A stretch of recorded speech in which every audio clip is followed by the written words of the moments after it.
Assalamualaikum warahmatullahi wabarakatuh. Innal hamdalillah nahmaduhu wa nasta'inuhu wa nastaghfiruh wa na'udzu billahi min syururi anfusina wa min sayyiati a'malina. May yahdihillahu fala mudhillalah wa may yudlil fala hadiyalah. Asyhadu an la ilaha illallah wa asyhadu anna Muhammadan abduhu wa rasuluh la nabiyya ba'dah. Allahumma salli wa sallim ala nabiyyina Muhammad sallallahu alaihi wasallam wa ala alihi wa sahbihi wa man sara ala nahjihi ila yaumiddin, amma ba'd. Ayo ikhwah, kita lanjutkan kajian tafsir surat ke-7 ayat 95 ujungnya ya. A'udzu billahi minasyaitonir rajim. Bismillahirrahmanirrahim. Fa akhadnahum baghtatan wa hum la yash'urun. Fa akhadnahum, maka kami mengambil, mananya akhadna mengambil, maksudnya merenggut ya, atau menimpakan. Karena mengambilnya ini hubungannya dengan siksa. Jadi siksa itu kalau nyampe ke orang apa? Maka cocoknya menimpa, nimpa. Makna asal dari akhadha itu merenggut, mengambil. Mengambil nikmat berarti ya. Mengambil nikmat kan berarti siksa. Fa akhadnahum, maka kami pun menimpakan mereka. Baghtatan, secara mendadak. Sekonyong-konyong, seketika. Wahum la yash'urun, dan mereka tidak menyadarinya. Jadi siksa pun datang mendadak tanpa mereka sadari. Apakah tafsirnya yang disampaikan oleh Ibnu Jarir sebagai berikut? Yaqulu fa akhadnahum bil halaki wal azabi faj'atan atahum ala ghiratim minhum bimaji'ihi wa hum la yadrun. Artinya kami menimpakan mereka dengan kebinasaan dan azab. Faj'atan, secara mendadak. Atahum, yang datang pada mereka, ala ghiratin, di atas ghirah. Ghirah itu lengah. Mereka sedang lengah, enggak fokus. Di atas kelengahan dari mereka, bimaji'ihi, lengah terhadap datangnya, jadi di luar perhitungan. Mendadak ya. Wahum la yadrun, dan mereka tidak tahu. Wa la ya'lamuna innahu yaji'uhum. Mereka tidak tahu bahwa itu akan datang pada mereka. Bal hum bi annau'ati mukadzibun. Bahkan mereka mendustakan. Kedatangan azabnya itu didustakan. Orang ngandel, nggak percaya. Hatta yu'ayinuhu wa yarauhu, sehingga mereka melihat dengan mata kepalanya sendiri. Jadi orang kalau belum ngelihat tuh nggak percaya. Kita orang yang beriman ini diminta jangan sampai ngelihat baru percaya gitu. Makanya ada ayat, kalla saufa ta'lamun. Tidak, kelak kalian akan tahu. Kalla saufa ta'lamuna ilmal yaqin. Tidak, kalau kamu mengetahui dengan ilmu yakin, yakin ini tingkatannya ada 3. Ya, pertama apa tuh? Ilmu yakin. Tahap pertama ilmu. Yang kedua, ainul yakin. Ain itu berasal dari kata mata, ngelihat baru itu. Yang ketiga, haqqul yakin, hak. Nah, Allah menginginkan pada kita, karena kita cerdas, jangan sampai keyakinan itu diperoleh setelah segalanya terlambat. Cukup dengan ilmu. Ya, itu yang saya pernah contohkan itu. Ahli fikih menyatakan untuk mendeteksi najis atau tidaknya suatu cairan itu harus terpenuhi 3 syarat. Rasanya, warnanya, dan baunya. Kita mendapati ada cairan di beranda masjid contohnya. Kita ngira-ngira, dilihat dari warna, cocok. Nah itu cukup. Jangan sampai, tapi kan perlu tahu baunya. Oh iya, mambu. Belum lengkap, harus dicicipin. Jangan begitu. Ya, jadi jangan sampai sudah dirasain baru percaya. Ya banyak kan dalam masalah agama itu, siksa kubur, terus hisab, mizan, itu kan nggak bisa dibuktikan dengan riset, nggak bisa dibuktikan dengan uji coba, tidak bisa dibuktikan dengan pengalaman. Semua nggak ada yang pengalaman. Tapi agama datang dengan membawa wahyu untuk memberitahu kita. Sebab memang itu di luar atau di atas kemampuan akal. Kita kembali ke sini. Qala Muhammad Rashid Ridha, kata Muhammad Rashid Ridha, ai fakana akibatu dzalika an akhadnahum bil azabi faj'atan. Maka akibat semua itu kami mendatangkan azab kepada mereka secara mendadak. Wahum faqiduna li syu'ur, mereka kehilangan rasa, nggak kerasa gitu.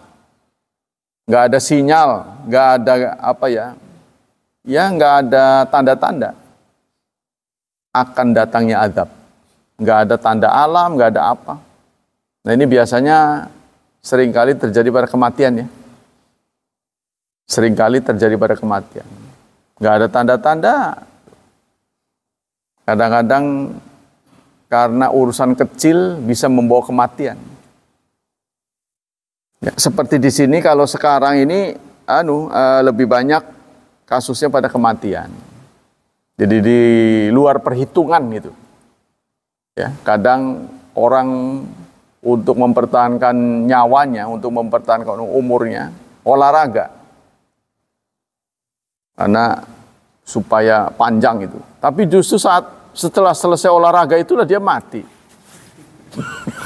Jadi ada orang yang terserang jantung pas lagi ngajarin senam.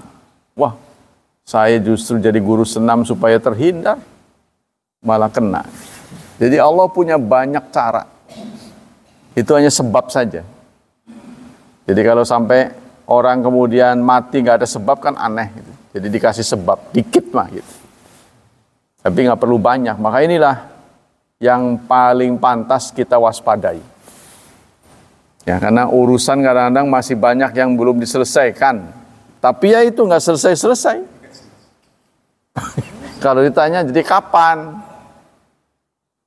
Maunya kapan itu kalau diserahkan pada kita jadwalnya. Orang kukuh. Ya kan? Iya, kapan siapnya? Nggak ada yang siap. Masalah nggak pernah selesai-selesai. Besok ada lagi, besok ada lagi. Tubuh boleh rentak, tapi urusan mati ntar dulu. Itu kita ya. Jadi inilah saudara. Jadi, hal yang tidak bisa kita hindari pada saatnya nanti. Secara bergiliran. Siapa yang duluan nggak tahu. Maka saya juga ingatkan yang haji. Yang paling sedih itu orang haji. Kalau sampai nggak pulang lagi.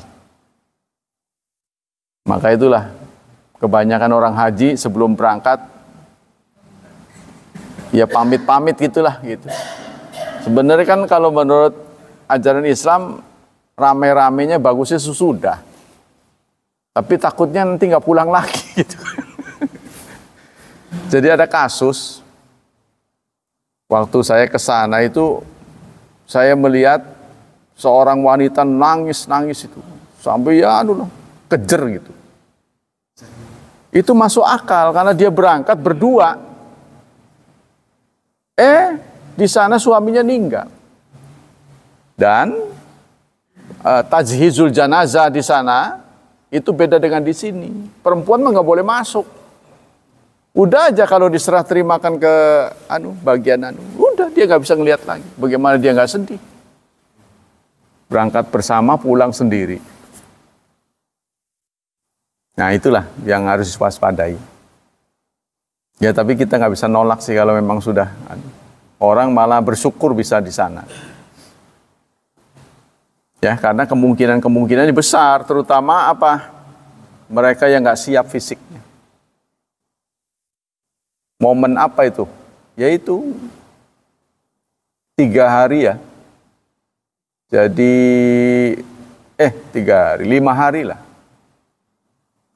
Ya pasnya 4 hari, tanggal 9, 5 ya, 9, 10, 11, 12, 13. Ini kalau lulus dari 5 hari ini, namanya Armina. Arafah, Mina, terus apa lagi? Udah ya? Arafah, Muzdalifah, Mina. Tuh kalau sukses dari ini, karena itu yang paling berat yaitu tawaf, sa'i sih longgar ya. Tawaf sama lempar jamarat. Nah, itu berdesak-desakan. Kayak nonton konser. Kayak nonton konser bakal nggak kebagian karcis gitulah kira-kira begitu bayangan. Dorong-dorong. Dan kita fisiknya kecil. Fisik kita ini rentan gitu. Wong di rumah aja ngelayap sebentar masuk angin bagaimana? Ya memang nggak harus sih yang mudah masuk angin berarti di sana tapi kan itu tadi harus siap obat di sana dosisnya berbeda dengan kita, dosis kita lebih tinggi. Kalau di Arab tuh dosisnya rendah, jadi diminum nggak kerasa itu. Begitu juga rasa kayak anyep gitu, kayak pahit, kayak tawar gitu. Jadi kurang kuat. Kita di sini kuat kayaknya. Iya. Pokoknya itu yang kuat. Di sana tawar seperti itu. Nah, urusan itu juga bisa menyangkut sakit. Karena makannya kurang, seleranya kurang, tubuh jadi kurang. Sementara energi yang dikeluarkan cukup banyak. Kan asupan harus banyak. Itulah yang paling penting, kesehatan.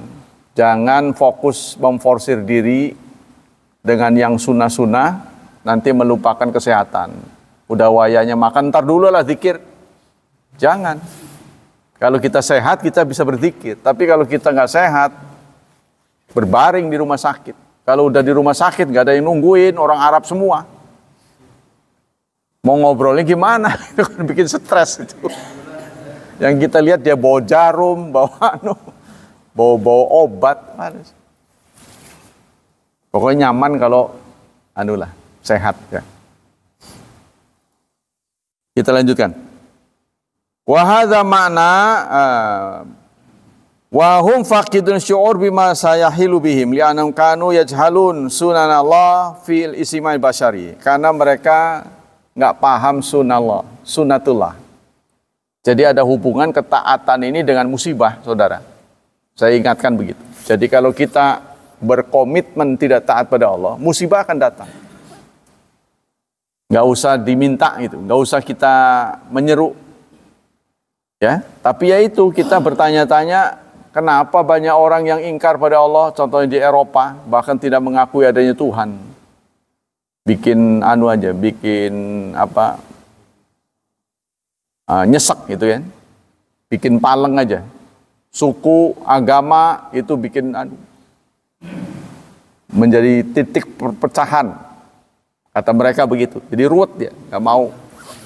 Banyak orang Eropa begitu, menyibukkan diri dengan kesenangan, cari duit yang banyak, lalu dipakai buat apa? Mumpung masih hidup, udah mati mah udah nggak bisa dirasa. Nah ini kalau menurut ajaran Islam, kalau Anda hidup begitu, satu saat akan tertimpa musibah. Katanya gitu. Nah, musibah yang akan datang ini sudah tidak sifatnya massal lagi, tidak massal. Tapi pribadi per pribadi. Sebab atas permintaan Rasulullah, musibah massal itu sudah dikabul oleh Allah, tidak akan ditimpakan pada umat ini. Jadi kalau kita cermati semua dosa umat nabi-nabi dulu yang kemudian ditimpakan musibah oleh Allah, itu ada semua sekarang ini.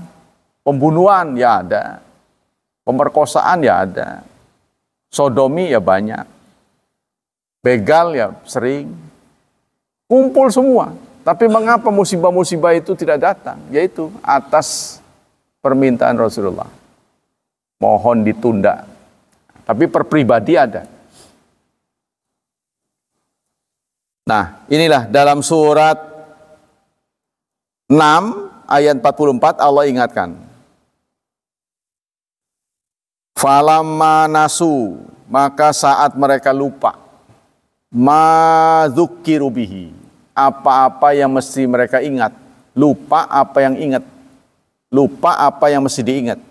Fatahna alaihim, kami buka untuk mereka abwaba kulli syai, semua pintu kesuksesan, pintu kelancaran dibuka. Inilah yang namanya istidraj. Ya, kami biarkan. Terus dia berbuat dosa, nggak pernah mendapat siksa, nggak pernah mendapat hukuman, tidak pernah mendapat akibat, nyaman-nyaman saja, sehingga mereka semakin terus. Nah, pada satu kesempatan ditarik oleh Allah secara mendadak, mereka pun tidak ada persiapan. Hatta idza farihu, ini ayatnya tadi ya, surat 6 44. Sehingga mereka gembira. Idza bima utu, terhadap apa yang diberi. Tadi itu pintu semua dibuka. Akhadnahum baghtatan, lalu kami menghukum mereka dengan mendadak. Fa idzahum mublisun, maka pada waktu itulah mereka putus asa. Wa dzalika sya'nul kafirin wa jahilin. Nah, tapi ada orang yang mengatakan begini. Siksa itu tidak akan turun ke Indonesia karena orang Indonesia menghormati Habib-Habib. Saya kira patut dipertanyakan itu. Ya yang ngomong Habib juga. Kalau saya rada nggak percaya kalau dia mengumumkan diri sendiri. Ya gitu. Ya saya ini sebenarnya pinter. Yang ngomong diri sendiri itu nggak begitu percaya. Ya kalau begitu orang nggak perlu kuliah lah. Kuliah kan diakui oleh lembaga. Anda dikasih ijazah itu kan lembaga. Nah, baru benar. Tapi saya ngomong diri sendiri ya pada baik. Semua juga anggap nomor 1. Kata mereka begitu. Ya, inilah. Kalau kita menghormati keturunan Nabi, iya. Tapi kalau sudah menuhankan, itu yang tidak boleh. Karena saya pernah nanya, ya, saya komunikasi lewat HP itu kepada Habib. Apa Habib nggak boleh dikritik? Nggak boleh. Katanya. Nah ini sudah menuhankan. Jadi seakan-akan Habib tuh nggak bisa salah. Jadi walaupun anak Habib, iya katanya. Jadi lahir pun sudah benar gitu. Ya nggak mungkin lah. Udah ngawur itu. Nah itu merembetnya ke situ. Ya udah kacau ya pendapat itu. Tidak benar. Itulah yang kenapa Allah Subhanahu Wa Taala mengutuk pendahulu-pendahulu kita, Nasrani Yahudi. Karena mereka juga arahnya ke situ. Orang Yahudi sekarang ini, Israel, menganggap mereka lah etnis yang terbaik. Yang lainnya kadrun gitu. Kadal gurun. Dianggapnya ece-ece itu di bawah mereka. Sehingga itu satria ya, kata dia. Etnis bangsawan. Nah, jadi mereka menganggap orang lain itu harus melayani mereka. Nah, ini memang Allah masih membuka terus. Nanti pada saatnya Allah akan timpakan siksa, mereka pun tidak sadar. Allah banyak cara. Idza masahum syarr yaisu wabta'asu. Apabila kemudian di suatu hari Allah menimpakan keburukan, mereka pun putus asa. Ngerunyakaken gitu. Tapi kalau belum ada musibah, menantang-nantang. Begitu musibah datang, ngerunyakaken. Waduh, pada ngeluh. Wa idza masal khairu asyaru wa batiru. Namun jika mereka mendapat kebaikan, mereka sombong. Di atas angin. Ya jadi sebenarnya uang itulah penentu kebanyakan penentu seseorang, uang. Jadi kalau orang pas nggak ada uang itu berpotensi menjadi jahat, kadang-kadang di luar perkiraan sama kita. Jadi ceritanya ada orang kaya, tapi dia punya perilaku itu foya-foya. Ya, kebetulan dia anak orang kaya, dia habisin tuh. Dengan cara apa? Dengan cara menjual sertifikat tanah bapaknya. Sertifikat itu semua jauh. Sampai banyak. Satu demi satu. Dipalsukan tanda tangannya, belanja lagi. Sampai di satu titik orang tuanya meninggal. Stres, depresi melihat kenyataan itu. Nah, ketika dia nggak punya uang, itu sampai kerbau di sawah bisa dijual sama dia. Ya ditangkap polisi. Maka saya berkesimpulan, harta itu bisa membuat orang terhormat. Bisa menjaga kehormatan. Sebab kita tidak bisa memperkirakan diri kalau kita nggak punya harta sama sekali. Ketergantungan pada orang lain. Disitulah seseorang sering berbuat hina. Ya, makanya kita mencari nafkah itu juga menjaga kehormatan. Bagi laki-laki kalau nganggur itu stres. Mending kalau ada anaknya udah pada jadi, ngirimnya. Tapi kalau enggak, aduh. Untung aja ada di Indonesia ya. Indonesia masih mending lah. Artinya nanam singkong masih jadi. Nanam singkong masih jadi. Kita lanjutkan. Fa idza kana al-khairu quwwatan wa sultatan baghaw fil ard. Apabila harta itu menjadi kekuatan, energi, pendorong, maka mereka berbuat bagau, melampaui batas. Cenderung manusia begitu kecenderungannya. Ya, kalau dia punya aja lebih dari orang lain, cenderungnya menceng. Tapi nanti ditarik statement ini oleh Allah, illal ladzina amanu. Kecuali orang yang beriman. Insaf dia. Kekayaannya itu dipakai untuk mendorong kebaikan. Untuk menciptakan kebaikan-kebaikan baru. Terus saja. Nah itu kecuali orang yang beriman. Tapi orang yang tidak beriman cenderung begitu. Wa uhliku wa ahlakul hartha wa nasl. Dan mereka menghancurkan pertanian dan peternakan. Dengan menciptakan gedung-gedung baru, otomatis lahan pertanian habis. Lama-lama Cilegon habis. Beli sana, beli sini. Udah gitu bingung dia. Ketergantungan pada negara lain akhirnya. Impor. Kita negara pelaut katanya. Tapi hasil laut aja impor. Garam. Nggak bisa menciptakan. Tapi kata orang itu garam industri Pak. Beda dengan garam dapur. Kita ini masih ketergantungan, belum produksi, belum bisa produksi sendiri. Kalau ada negara yang bisa sendiri, tapi dia menjadi negara maju, itu Singapura. Nggak semua sih kebutuhan negerinya dipasok dari rakyatnya, tapi karena dia bisa nego-nego ya, akhirnya dia negara maju. Menjadi negara itu istilahnya? Ya negara perantara. Jadi orang kalau mau beli kemana itu lewat dia. Broker. Itu hebatnya Singapura. Negaranya mah kecil. Sehingga contohnya gini. Ada orang di negara Amerika gitu ya. Kan dia viral, dia live. Ada yang tanya, bagaimana nih kalau saya mau kerja di sana?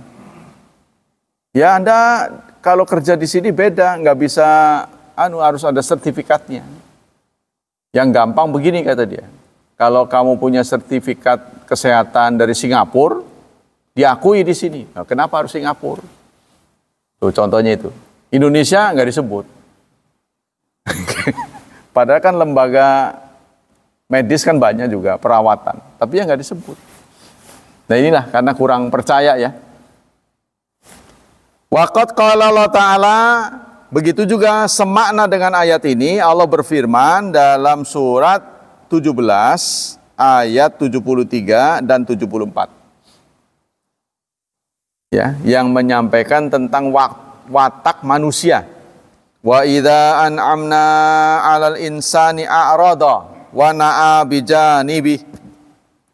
Jika kami memberi nikmat kepada manusia, a'rada, dia berpaling, wa na'a, dan menjauhkan bijanibihi, lambungnya. Menjauhkan lambungnya apa maksudnya? Nggak mau sholat, nggak mau ibadat. Kalau diberi nikmat saja, mulai itu. Ya, mulai banyak tingkahnya. Manja. Wa idza masau syarru kana ya'usa. Namun jika kami menimpakan keburukan, dia putus asa. Ngeluh terus. Nah itu sifat asli manusia begitu. Qul, katakanlah, kullu ya'malu ala syakilati. Semua orang beramal sesuai dengan syakilat, cara-caranya. Ya, punya gaya-gaya masing-masing. Nah, gaya ini kadang-kadang nggak bisa diterima oleh gaya orang lain. Ya nggak apa-apa. Ada kebenaran yang tidak bisa diselesaikan di dunia. Maka Allah sering mengatakan, Allah yahkum bainahum fi ma kanu fi yakhtalifun. Allah yang akan mengadili apa-apa yang mereka perselisihkan. Orang begini, orang lain begitu. Mana yang benar? Ya udah masing-masing aja. Nah kalau nggak bisa disinkronkan, ya kalau tidak bisa sinergi, ya udah masing-masing. Nanti Allah lah yang memutuskan siapa yang benar. Kemudian dalam surat yang lain, yaitu ayat surat 42 ayat 48. Allah berfirman, wa inna idza azaqnal insan minna rahmatan fariha biha. Dan sesungguhnya apabila kami memberikan kepada manusia rahmat, fariha biha, dia pun gembira. Ya. Euforia. Kadang-kadang euforia melampaui batas. Dikasih keberhasilan, pesta khomer, minuman keras, ya, pesta maksiat. Tuh. Wa in tusibhum sayyi'at, namun jika mereka ditimpa yang buruk, bima qaddamat aidihim, padahal itu ulah mereka, ulah tangan mereka, fa inna insan kafur, maka manusia pada waktu itu kufur. Ya, jadi kalau ditimpa keburukan dia ngeluh. Al-muradu bi farah makan ala batar wa gurur. Yang disebut farah di sini, apabila kami berikan kenikmatan, dia akan bangga. Bangga di sini ada sombong, angkuh. Banyak lagi ayat-ayat itu, diantaranya surat 10 ayat 22 dan 23. Huwallazi yusayyirukum fil barri wal bahr. Dialah yang telah memampukan kamu menjelajahi darat dan laut. Kalau orang sudah daya jelajahnya tinggi, oh berarti kaya. Ya kan? Jadi artinya bumi mana yang terjauh yang pernah Anda kunjungi, mana? Pernah nggak kutub? Kutub pernah nggak? Belum ya? Mana? Yang pernah dikunjungi paling jauh mana? Kalau dia medit gitu, oh jauh, pasti kaya. Saya ke Eropa pernah, Afrika pernah, contohnya gitu. Ya kan? Australia pernah, 5 benua lah. Apalagi sudah keliling dunia. Kita boro-boro keliling Indonesia aja. Paling sini mancak. Pulang kampung.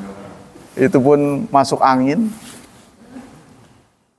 Jadi itu bagian yang harus dinikmati ya. Sebenarnya kalau kita mampu itu bagian yang harus dinikmati. Siru fil ard, jalan-jalan. Refreshing.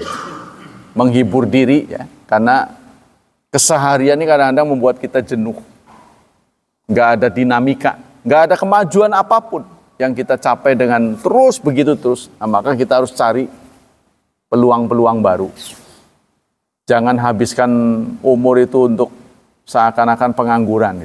Isi dengan berbagai acara. Tapi kadang-kadang ngisinya pun nggak bisa. Temen nggak ada.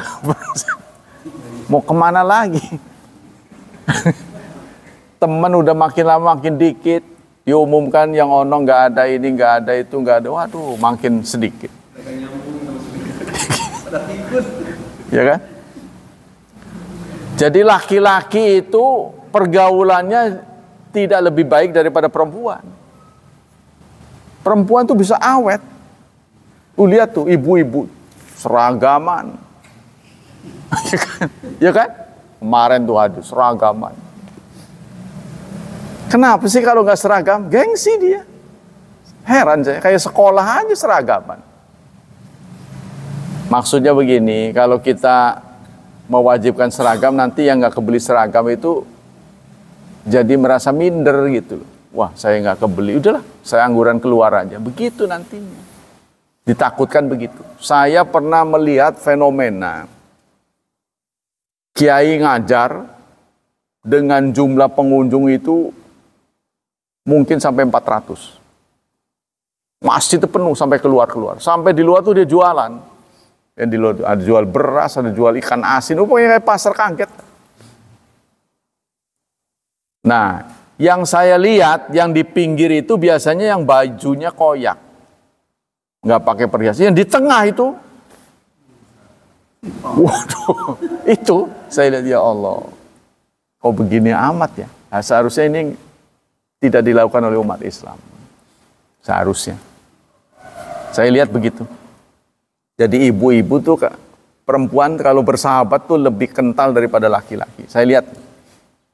Nah, kalau di Indonesia ini menjadi kekuatan baru, mak-mak, power of mak-mak. Jadi kita nggak boleh sepelekan. Orang Islam juga harus memusatkan ke sana. Tapi sayang, orang yang mengatasnamakan manhaj salafus salih, orang salaf, itu malah mengurung perempuan. Potensinya dikurangi. Sudah kamu di sana aja, di karantina. Perempuan ikut-ikutan. Padahal mereka ke pasar, ke mall. Tapi urusan agama itu dikurung. Padahal dia punya kekuatan gitu. Sehingga kekuatan-kekuatan perempuan lalu diisi oleh orang yang tidak saleh. Itu maksud saya. Di negara demokrasi ini. Kalau di Arab betul. Mereka emang nggak punya kekuatan. Dah rumah aja kamu. Karena di rumahnya dicukupi. Gajinya cukup. Kalau kita kan suami istri kerja. Nggak diberi hak suara. Kan? Itu kita di Indonesia begitu. Tapi mereka kerja, kalau kerja cuma satu nggak cukup, nggak kebayar angsuran rumahnya. Ya angsuran rumah, angsuran mobil. Mikiri angsuran begitu. Ya lunas angsuran batuk-batuk. Udah tuh. Ya itu orang Indonesia begitu. Baru kepikiran haji. Akhirnya batuk-batuk semua, nanti Pak lihat tuh, batuk-batuk berjemaah itu. Kalau di Masjid Hidayatullah kan batuk sana udah selesai, tek tek tek tek. Jadi jawab tek tek. Kalau di sana bisa begitu terus. Ini kok kayak konser apa gimana? Terutama setelah Armina. Setelah Armina itu batuk-batuk semua. Iya, udah batuk serak lagi. Nah, itulah kondisi kita ya. Potret diri kita itu seperti itu. Nah, ketika kita semuanya rengsek, tagihan sudah nggak ada, ya, oleh Allah disuruh pulang, kan nggak enak itu. Kalau dulu kan, waduh, mikirin anak, antar jemput, ya, mikirin sekolah, sampai bisa mati berdiri. Sekolah itu makin lama makin susah. Hanya orang elit yang bisa mengkatrol anaknya menjadi maju. Susah untuk bisa. Jadi orang elit itu juga punya pos-pos tertentu, ya, punya jalur. Jadi untuk mengorbitkan anaknya itu punya jalur. Kita nggak ngerti jalur. Jalan buntu ketemunya. Aduh, kesini. Telat. Akhirnya begitu punya anak keluar, nganggur. Bertahun-tahun kita sekolahin, ya Allah, begini amat ini. Jadi kan jalan nggak jelas tuh, yang dituju itu nggak jelas.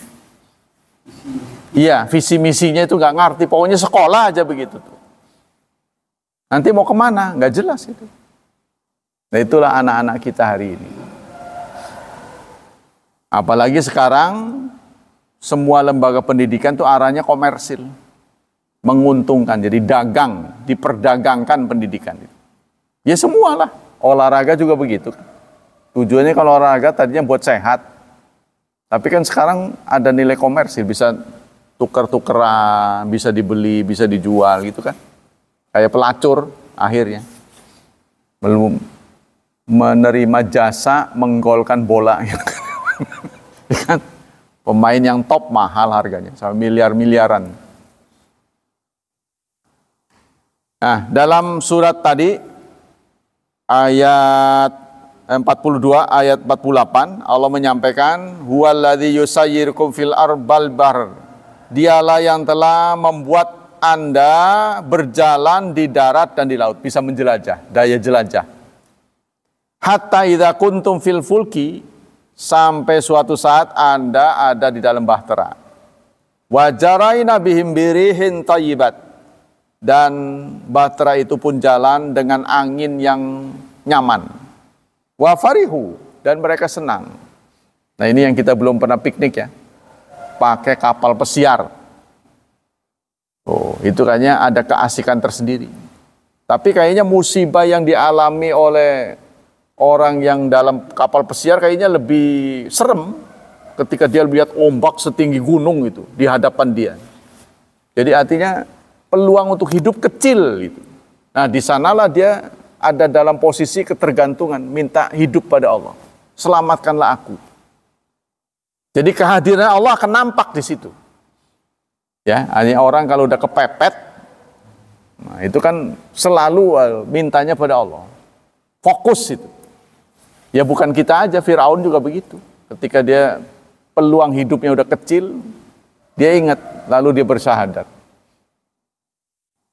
Bersyahadat, la ilaha illalladzi amanat bihi banu Israel wa ana minal muslimin. Aku beriman, tidak ada Tuhan kecuali Tuhan yang diimani oleh Bani Israel dan aku muslim. Allah menegur, al-an, baru sekarang kamu nyatakan. Tapi meskipun itu diucapkan oleh Fir'aun, tetap ya, pengucapan Fir'aun terhadap syahadat itu dihargai oleh Allah. Tapi tidak diselamatkan nyawanya, diselamatkan jasadnya. Sementara Qarun lebih parah. Qarun itu memulai karirnya sebagai muslim. Dia muslim, tapi saat diberi kekayaan dia lupa. Bagaimana akhirnya? Fa khasafna bihi wa bidarihil ard. Kami benamkan Qarun bersama hartanya. Bahkan di akhir hayatnya pun dia tidak baca syahadat. Padahal dia beriman. Jadi kekayaan inilah, saudara, yang diduga kuat menjadi penentu akhlaknya orang. Kecuali orang beriman, tadi dicabut lagi. Orang yang sudah teruji keimanannya, insya Allah tidak dipengaruhi sikapnya oleh harta. Ini ada apa ya? Ada orang biasa yang sampai mewakafkan berapa SPBU ke Muhammadiyah. Iya. Padahal dia penampilannya biasa-biasa saja. Ya. Penampilannya sederhana, tapi jiwa sosialnya tinggi. Ada yang begitu. Kemudian ja'at harihun asif, tiba-tiba datang angin kencang. Waja'ahum mauju, ombak besar pun datang, mingkuli makan dari semua penjuru.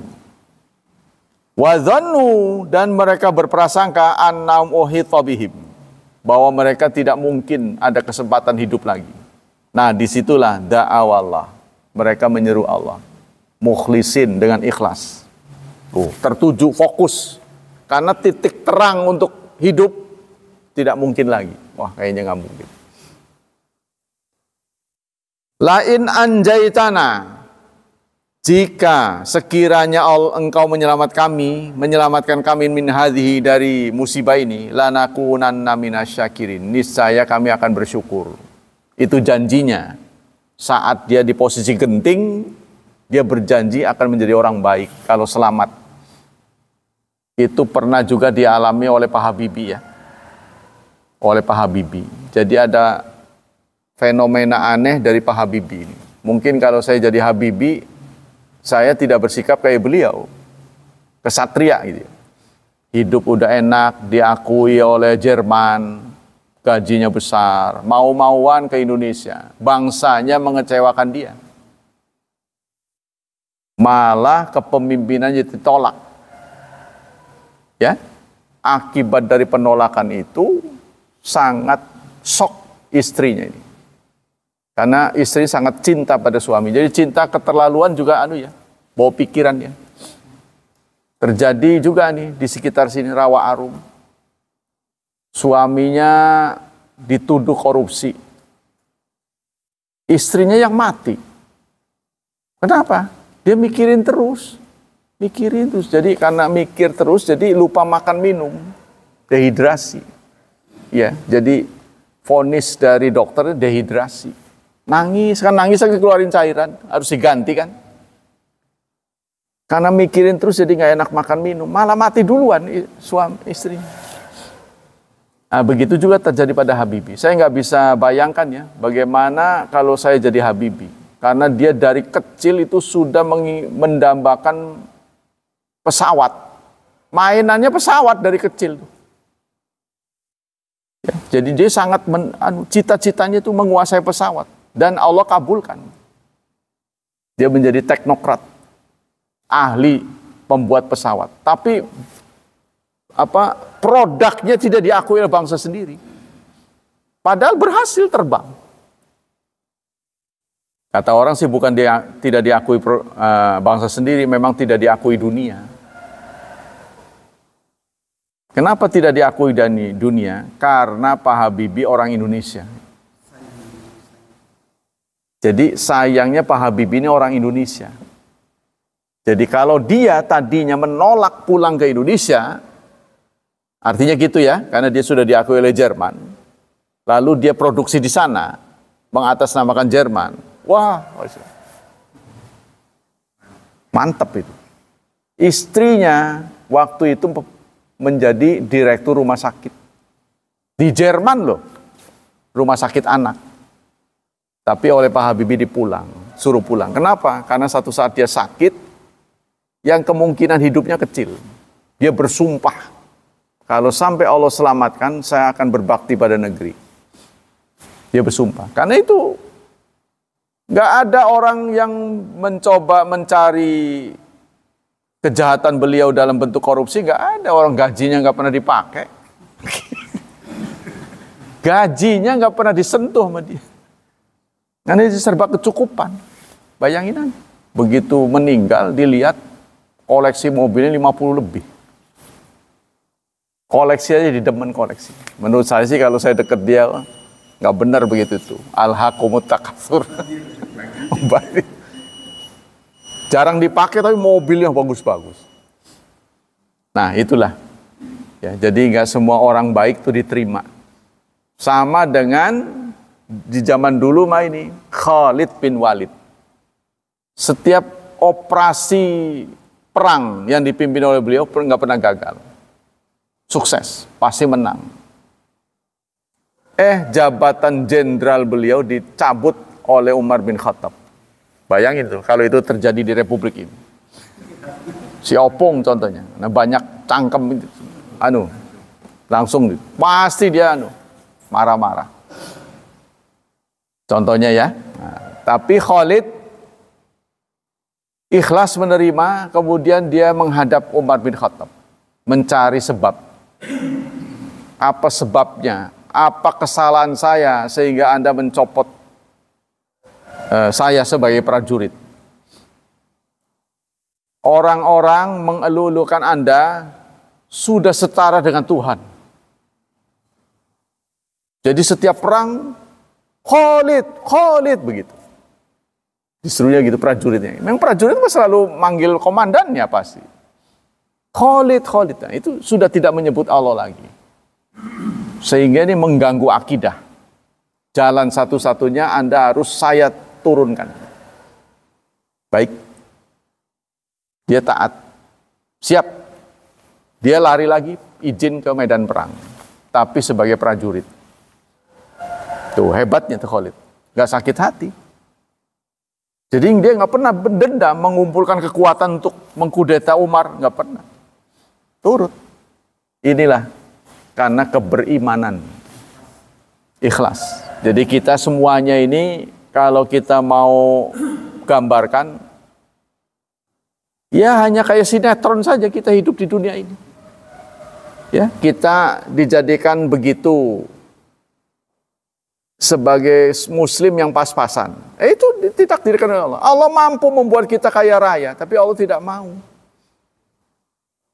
Sudah bagus jadikan muslim mau minta macam-macam gitu. Contohnya gitu kan. Contohnya begitu mungkin kalau tolong sih yang kaya sih, nggak ngerasani macam-macam aja kamu. Bagus kita jadikan manusia. Kita jadikan batu sekalian. Begitu kan. Nah, kita harus bersyukur. Makanya syukur itulah. Jadi Allah punya rahasia. Kenapa si jadi ini. Kadang-kadang di luar perkiraan. Pada makhluk lainnya pun begitu. Anda lihat pada tanaman. Makhluk yang kata kita bukan makhluk hidup ya. Tanaman itu. Itu juga dibuat bervariasi. Ada tanaman yang perlu banyak air. Tingkah lakunya macam-macam gitu. Kasih air, kurang air mati dia. Ada tanaman yang dibanyakan air malah mati. Ada tanaman yang perlu tanah banyak. Ada juga yang nggak perlu tanah. Ada yang bahkan nggak berpijak pada bumi. Digantung karena dia menyerap udara, kelembapan udara. Ya Allah, ciptaan manusia Allah ini sangat beragam, termasuk yang paling fenomenal pada manusia. Ya, kita melihat orang turun tuh dari mobil mewah, wih mukanya jelek, ya kan? Orangnya pendek. Ya Allah, inilah keadilanmu, itu kan? Kita kan ngebatin begitu. Inilah keadilan. Saya ganteng atau miskin. Sebab nanti akan terasa jomplang bener kalau dikasih cakep, kaya, berhasil. Tapi kita lihat lagi, ada yang begitu. Ada yang begitu. Ya ganteng, berhasil, kaya, saleh. Ada yang sebaliknya ekstrim. Udah miskin, jelek, nggak taat, ya Allah. Jadi ciptaan Allah yang macam-macam. Ya, semua itu adalah kebinekaan luar biasa. Kalau kita melihat ciptaan Allah, lalu kita merenung, Allah mentakdirkan kita begini. Mungkin kita akan menyatakan satu keputusan sedang kita itu, medium. Jelek enggak, kaya enggak, soleh juga enggak terlalu itu. Kita mungkin sedang. Nah itu, pas itu. Kemampuan kita di situ, kalau diberi lebih bahaya. Kabur kita. Wong kadang-kadang baru pengumuman aja udah berbelok. Ya, keluar dari rumah berniat ke masjid. Belum nyampe masjid ditelepon oleh perusahaan, besok diminta datang ke sini tanda tangan. Karena perusahaan kebetulan untungnya banyak, jadi Anda mendapat 10 kali bonus. 10 kali gaji. Belok kok, nggak jadi ke masjid. Malah bicara pada istri nih, di list nih apa yang butuh dibelanja. Itu kita tuh. Ya, tapi seingkar-ingkarnya orang Indonesia itu lebih baik katanya. Orang Indonesia itu secara umum muslimnya lebih baik. Sebab saat orang Indonesia mendapat keuntungan, yang terfikir pertama itu ibadah. Jadi pendaftaran haji meningkat setelah dia dapat gusuran. Itu kata banyak orang. Tapi jadwal pertama buat laki-laki itu nambah istri. Ya kan? Kemarin saya sudah sebutkan, yang banyak istri itu sebenarnya kondisinya perang. Kondisinya perang, makanya nikah 4. Sebab kan populasi berkurang kalau mati. Ya kan? Mesin manusia apa? Ya perempuan lah. Gak ada lagi. Ini nanti anggotanya berkurang. Oh mati loh. Siapa yang isi? Produksi banyak. Makanya 4 tuh. Tapi kalau kondisi tenang begini jangan 4. Kecuali Anda memang mau perang. Perang sama istri tapi. Ya kan? Jadi orang yang punya istri 4 itu selalu kondisinya perang. Perang terus ya, ngadep ke sono dia harus bisa komunikasi, ke sini komunikasi. Wallahu alam. Kita lanjutkan dengan fatwa Syekh Utsaimin.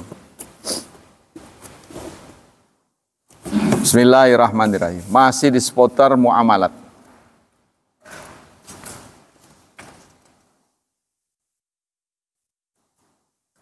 Ada pertanyaan, fi baladina adat, di negeri kami ada kebiasaan.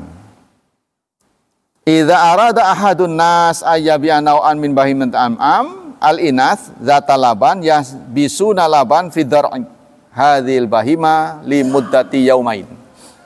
Kalau mereka hendak menjual ternak yang perempuan, yang betina, ya, terutama yang mengeluarkan susu, itu tidak diperah selama beberapa hari. Si binatang nih, karena mau dijual. Dengan air susu yang tidak diperah, maka dia keras. Ya kan begitu. Di istri kita juga kalau nyusuin kalau nggak disedot, mah sakit dia.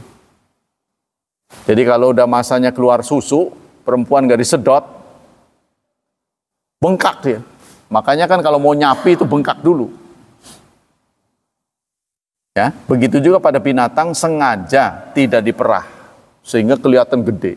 Nah, nanti ketika ditimbang, dilihat itu gemuk, bagus gitu kan? Karena kan memang postur tubuh perempuan itu kalau lagi pas punya anak itu paling cantik-cantiknya itu, gede. Gitu kan. Tapi nanti kalau setelah anaknya rada gede, kurus ya. Pusing soalnya dia. Mikirin anaknya nakalnya bukan main. Itu kebiasaan begitu. Nah, gimana hukumnya? Mana ini kok hilang? Ini ya. Jadi kebiasaan di negeri kami kalau mau jual ternak yang betina, terutama yang dalam keadaan menyusu, itu dibiarkan tidak diperah air susunya selama beberapa hari sehingga terlihat gemuk. Bisa 2 atau 3 hari qabla dhihab ila suq, sebelum dijual ke pasar. Hatta yankhadi al-mushtari liman dzari hadzalika, sehingga pembelinya itu sangat tertarik dengan pemandangannya itu, gemuk kan. Nah, apakah perbuatan seperti ini halal? Itu yang ditanyakan. Hadzal amal laisa jaizan. Perbuatan seperti ini tidak layak, tidak boleh, karena itu menipu. A'ni kaunal insan idza arada ayyabi'a bahimatan dzata laban mana hal biya mimudani yaumain aw thalathain hatta yamtali daruha fayan khadi al mushtari bidzalik. Artinya seorang pemilik hewan ya, betina yang nyusu itu dibiarkan tidak dikeluarkan air susunya, sehingga si pembeli itu tertipu dengan bentuk anunya. Bentuk binatang itu besar. Ya kalau kita mah apa ya? Gelonggongan ya.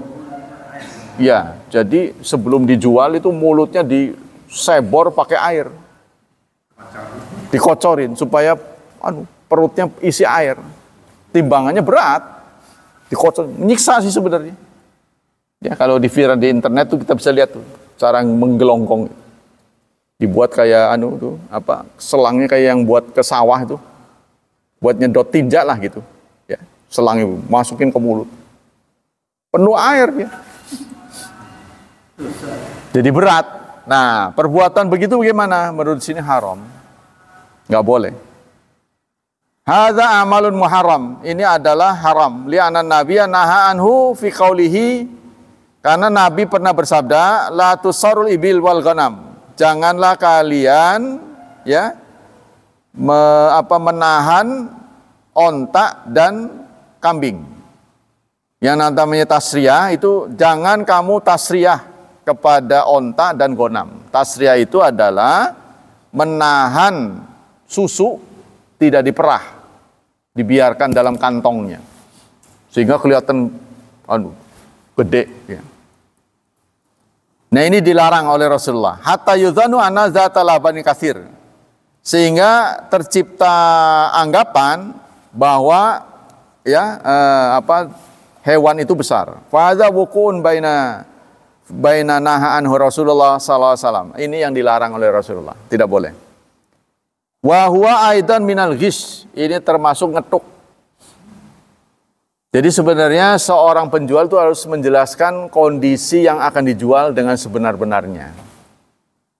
Ya biasanya dia kalau nggak mau nipu, ya Anda lihat baik-baik lah kurang lebihnya. Nanti kalau sudah dibeli, nggak boleh ditukar. Minimal begitu. Pinter-pinter lah ngelihat punya saya. Saya nggak akan cerita kekurangan atau kelebihan. Saya jual apa adanya, Anda teliti baik-baik. Nanti kalau sudah ACC, nggak boleh dibalikin. Ada yang begitu, kejam juga ya. Jadi kita sebaiknya kalau beli benda, beli barang yang mahal, tanya dulu pada ahlinya. Sebaiknya begitu sarannya, tanya dulu pada ahlinya.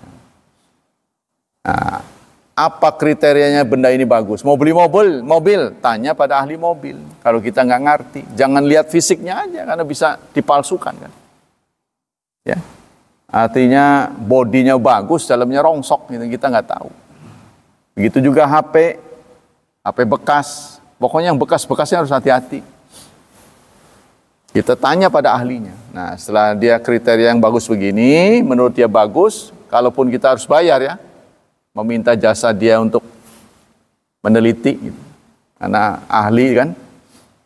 Nah itulah supaya kita terhindar dari penjualan yang fiktif, tidak sesuai dengan asli. Wallahu a'lam bishawab. Enggak sampai sih orang yang ngata-ngatain itu kategorinya dosa murtad, nggak sampai.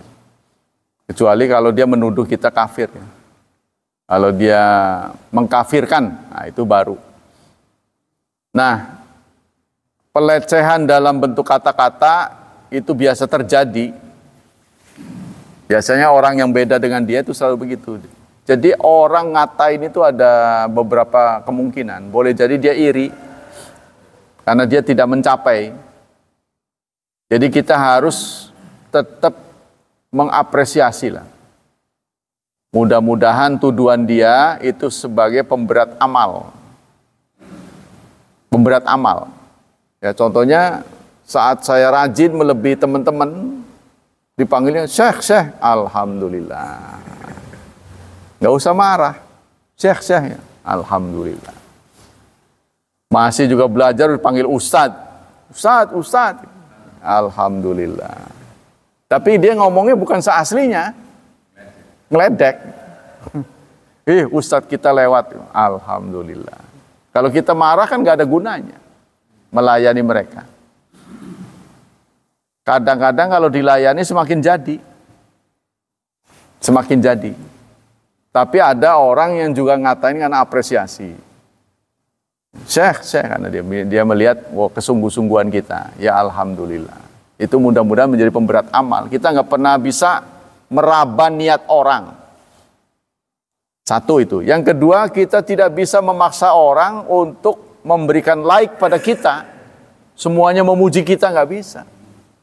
Jadi hidup itu memang ada like or dislike. Ada yang suka, ada yang tidak suka. Kita nggak bisa ngatur itu. Ya, pokoknya kalau kita sudah yakin kita tidak melakukan hal-hal yang aneh, kita menjadi orang baik niatnya, sudah tinggalkan mereka. Wala yakhafuna laumata laim. Salah satu sifat orang beriman, tidak pernah goyah karena celaan orang yang mencela. Itu Pak. Demikian, wallahu a'lam bishawab. Semoga Allah memberikan balasan pahala yang berlipat ganda untuk kita. Semoga Allah tetap berkenan melindungi dan menyelamatkan kita dari wabah dan fitnah. Semoga Allah memudahkan hidup anak-anak kita, memberkahi mereka, serta menuntun mereka untuk menjadi hambanya yang salih dan salihat. Subhanakallah wa bihamdik, asyhadu an la ilaha illa anta astaghfiruka wa atubu ilaik. Wassalamualaikum warahmatullahi wabarakatuh.